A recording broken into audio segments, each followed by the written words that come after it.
Еще до начала концерта зритель снова окунается в то время, когда шла война. Война, которая отобрала жизни у тысячи людей и которая родила те самые песни нашей победы. Проект «Харахару Арихабы» стартовал 2 года назад с музыкальным фильмом «Песни нашей победы». Он посвящен памяти первого президента Абхазии Владислава Арзенба. В прошлом году, к 20-летию победы, вышла вторая часть музыкального фильма.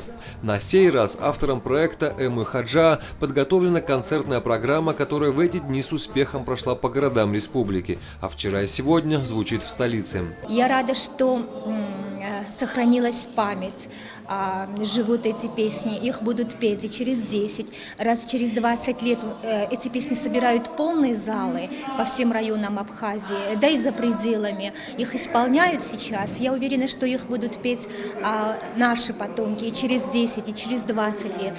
Когда люди поют свои героические песни, не чужие, у них есть будущее, у них есть победа, они состоятся всегда. Работа над этими песнями – это не только большой музыкальный опыт. Перед нами стояла непростая задача, ведь можно было все испортить. Надеюсь, что мы справились, говорит аранжировщик песен Андрей Гумба. Это ведь не просто там песни, которые мы обычно там привыкли играть на разную там тематику. Тут каждая песня со своей историей, с болью, это очень эмоционально, серьезно, потому мы всегда говорим о том, что очень легко испортить, и мы боялись этого и старались очень деликатно над ними работать.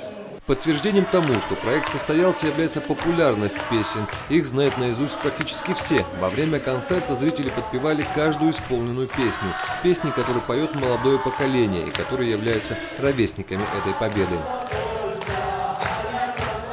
Осуществить идею автора данного проекта оказалось возможным благодаря генеральному спонсору сотовой компании «Аквафон». На протяжении этих лет она является бессменным помощником реализации патриотического проекта. Благодаря этому проекту песни полюбились, и теперь их можно услышать везде. То есть вот какое-то время их не было слышно, а теперь их знают от мала до велика все.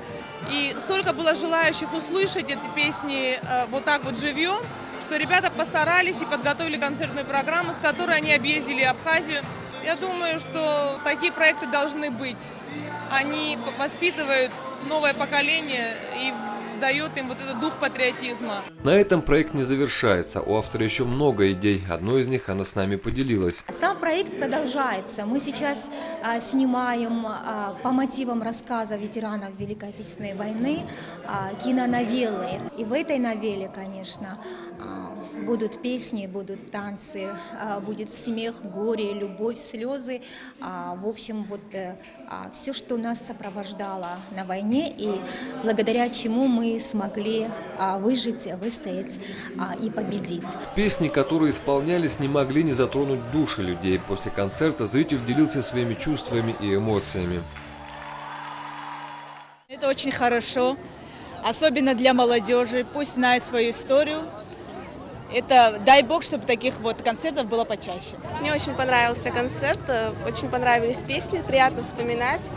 Приятно, что это приурочено к этому празднику. Спасибо большое организаторам, Эмме Хаджава большое спасибо. И певцам, конечно же, огромное спасибо за такие приятные песни. Очень понравился концерт. Хочется, конечно, чтобы такие концерты были почаще. Поздравляю вас с наступающим Днем Победы. Всем удачи, здоровья. Роберт Джопу, Аслан Кокускир, Абхазское телевидение.